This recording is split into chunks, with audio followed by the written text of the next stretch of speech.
Now, I'm absolutely sure that the majority of you guys out there have realized that Disney just mishandles every single franchise that they lay their finger on. I mean, look at what happened to Star Wars, the current state of the Marvel Cinematic Universe. It's really beginning to make a lot of people question whether or not Deadpool 3 is going to pull things off. Hopefully, I'm crossing my fingers on that. But we also have a lot of other examples, such as Indiana Jones, specifically with the 5th Indiana Jones movie that was a box office failure upon Disney and Lucasfilm, per Kathleen Kennedy. This is Mike Zero. Subscribe if you're new and like this video to see future updates. I'm also on Twitter at Mike01. I thank you also very much for the great and kind support. And let's get right into the subject, shall we? Now, we know that there's a lot of things going on with Kathleen Kennedy right now at Lucasfilm, given that there's a lot of budgeting limitations on the various Star Wars movies, the TV shows, etc. by Bob Iger's cost containment plan that's really wreaking havoc over at Lucasfilm, and it's causing a lot of other problems. We'll talk about that a little bit later throughout the week. But more interesting here is that there's a lot of things happening with Phoebe Waller-Bridge and her outlook on the current state of the Indiana Jones fandom, and her outlook as well on how fans responded to Indiana Jones. And this is where things get even worse than ever before, so let's get right into this. Now, for those of you that don't know, Phoebe Waller-Bridge claims to be a very valued creator and writer, since she feels that Fleabag was a massive success and gave her the privilege to take part in Bond 25, aka No Time to Die, and the Tomb Raider series, as well as Indiana Jones 5. However, alright, on top of that, with actress Phoebe Waller-Bridge endlessly defending Indy 5 regardless of its box office collapse, she went on to deliver something unexpected to the Indiana Jones fans that rejected this film by stating the following.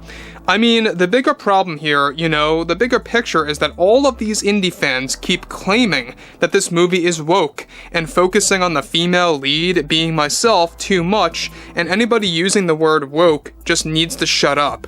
Those types of fans don't even belong in the theater to see an Indiana Jones film. If you don't want to see it, if you haven't, then don't and move on. I think fans need to get with the program that this film was really all about catering to a newer generation of characters. This is why we had Helena Shaw and Teddy at the forefront. We needed new characters to lead the way for Indy in this film.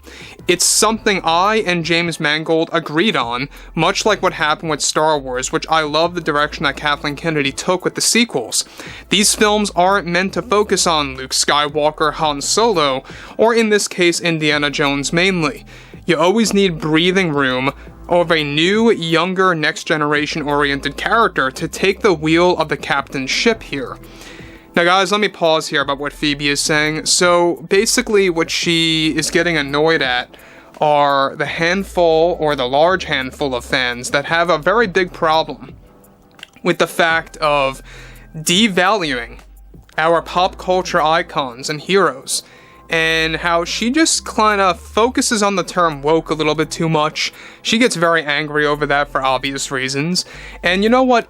The truth of the matter is that this movie really focused on way too many agendas by Kathleen Kennedy. It's 100% true that she just threw in so much nonsense to the point where it really watered down this movie. When I saw this, by the way, and gladfully I got to see it for free, I did not pay a cent on this film, just to be clear.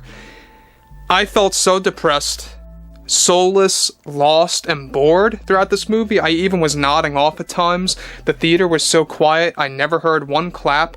Mind you, this was about midway through its release date window, and there were still people in the theater, but it really wasn't all that packed. There was a lot of empty seats. And I think at the end of the day, when you look at stuff like Indiana Jones 5, the fact that it was such a box office failure, and how nothing was done to Kathleen Kennedy because her contract is not only so complex, but you also have a lot of the board members over at Disney that fully support Kathleen Kennedy. And we've dug deeper before in the past, and we'll talk about this in 1 second. There are a minority of board members that want to get her fired. They want her out of Lucasfilm. The fact that the majority of the board supports Kennedy is ludicrous. It's absolutely insane and makes absolutely no sense. But seemingly enough, what's interesting here is that She has, of course, her husband Frank Marshall, who's very well connected with a lot of the board members. And I have no doubt in my mind that that is the connection there, because he may not be so friendly with all of them, but he's friendly with a good chunk of the Disney board members. He's got his contacts up there. So, moving onwards here, Phoebe Waller-Bridge goes on to elaborate further. All the naysayers, alright, need to seriously shut it and live their own life. I'm honestly glad that Kathy is still discussing a sequel to Indiana Jones, The Dial of Destiny. We have no idea if that's going to be a film or a show or whatever. However, but she is still working on it. I won't be returning as Helena, since those discussions fell apart, but last I heard from her, they are working and looking into newer characters to take the road. The nonsense needs to stop with woke this and woke that, those that say and that lack intelligence, and clearly don't know what an indie film really is all about, especially with our 5th film, that we absolutely love and cherish regardless of our financial mishaps with this project that did not meet expectations. So again, guys, this is coming from Phoebe Waller-Bridge again, who literally thought that this movie was gonna make $1 billion at the box office worldwide. And the same exact thing was said by Kathy Kennedy and Bob Iger. They were all in it together, saying the same exact thing, like robotic responses, like, yeah, we fully believe that it's gonna hit 1 billion worldwide, blah blah blah blah blah. And it never came out to be a reality. In fact, the reality of the situation is, worldwide, it was like 360 million plus, which is horrible, because the budget of this film was around 300 million, and mind you, every ticket that's sold, they don't get all of the revenue from that. The movie theaters take a very big chunk from that, so they're not really getting all that much as you think they are when you look up the statistics on Box Office Mojo or any of those sites. They're getting a lot less than that.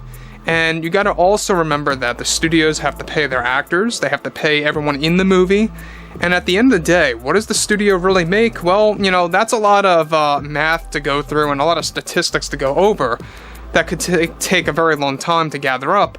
But regardless, they don't know what they're doing, and they don't know what they're doing with all these franchises. They don't know how to understand the audiences, because you know why? They're not hiring people that genuinely care and understand Star Wars fans, Indiana Jones fans, Marvel fans now, in this case with the latest phase.